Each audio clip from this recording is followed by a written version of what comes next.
Our dear friend and my personal cousin, Tίλντα Σουίντον, has joined me tonight to say a few words about this outstanding man and artist, whom a lot of us feel he was a real Berliner and who was has influenced Berlin's cultural life a lot. Thank you, Tίλντα. Thank you, Luc, for joining me just to talk a little bit about the film.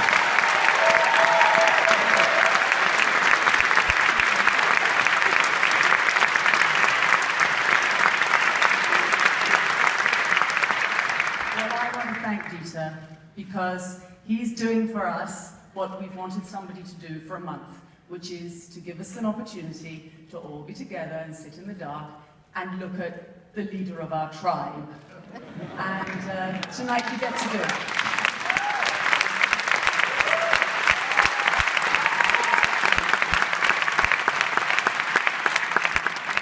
I have very little to say because I'm here on behalf of all of us fanboys to do exactly that. And it could be any one of you standing here, and I'm the lucky one. But I have a very, very interesting, to me, relationship with this film, which I've never told you or you, which is that I am moving closer there. Let me tell you. I come from a family that has no connection with film at all.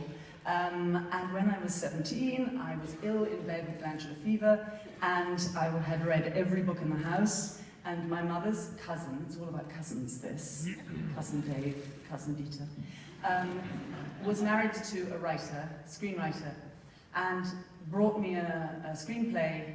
I'd never seen a screenplay in my life, and I kind of leafed through it, and it was The Man Who Fell to Earth. It was the first screenplay I'd ever seen, and it's somewhere in my things in my parents' house. I have to find it.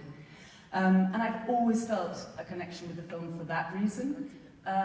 Also, of course, because the first album I ever bought, several years before I had a record player, was Aladdin Sane, and I used to carry it around with me without being able to hear it, but just because of that picture, because that was my cousin.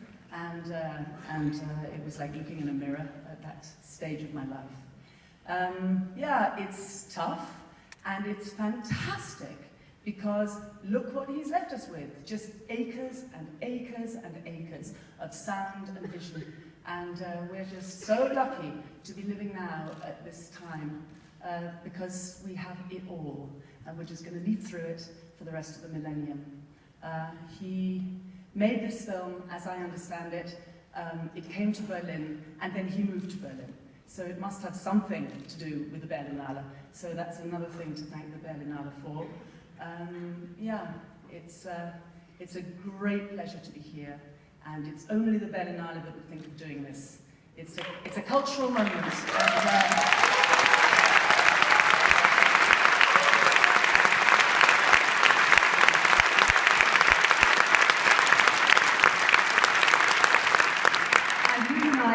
Not only great friends, but we are also collaborators. We made a film together. We need to talk about Kevin, who's a very fine producer. And so the family links go on and on. And can you remember anything about this film being made? How old were you when it was made? Me, how old was I? It was 1976, so it was... I was... 20 years younger. Yeah. I was in my teens. And I don't have specific memories of being on the set with Nick at the time, but I know that he's incredibly proud of the film. And he's very sad not to be here, but I'm absolutely thrilled to be here. Representing Nick, of course, but also paying tribute to David. And Nick and David had a very, very close relationship. And he often talked about how he had to fight to cast. He knew he wanted David in the film. He knew that there wasn't anybody else who could play that role, and we'll see tonight that he was absolutely right about that. I mean, it's a fantastic tribute to David, and I think that the film will stand the test of time. I'm sure you'll all enjoy tonight. Those of you who are seeing it for the first time. And more than ever, I mean, I was just thinking today that we're going to watch a great film, a masterpiece, I would say, about a soul leaving their home and leaving their family in dire circumstances and going to a pretty hostile place. and looking for welcome and refuge and not necessarily finding it. So this is one of those pieces of work that couldn't be more modern and endlessly, sparkles like a jewel. And it has a lot to do with our favourite resident alien, David Bowie, of course. No, I couldn't agree more.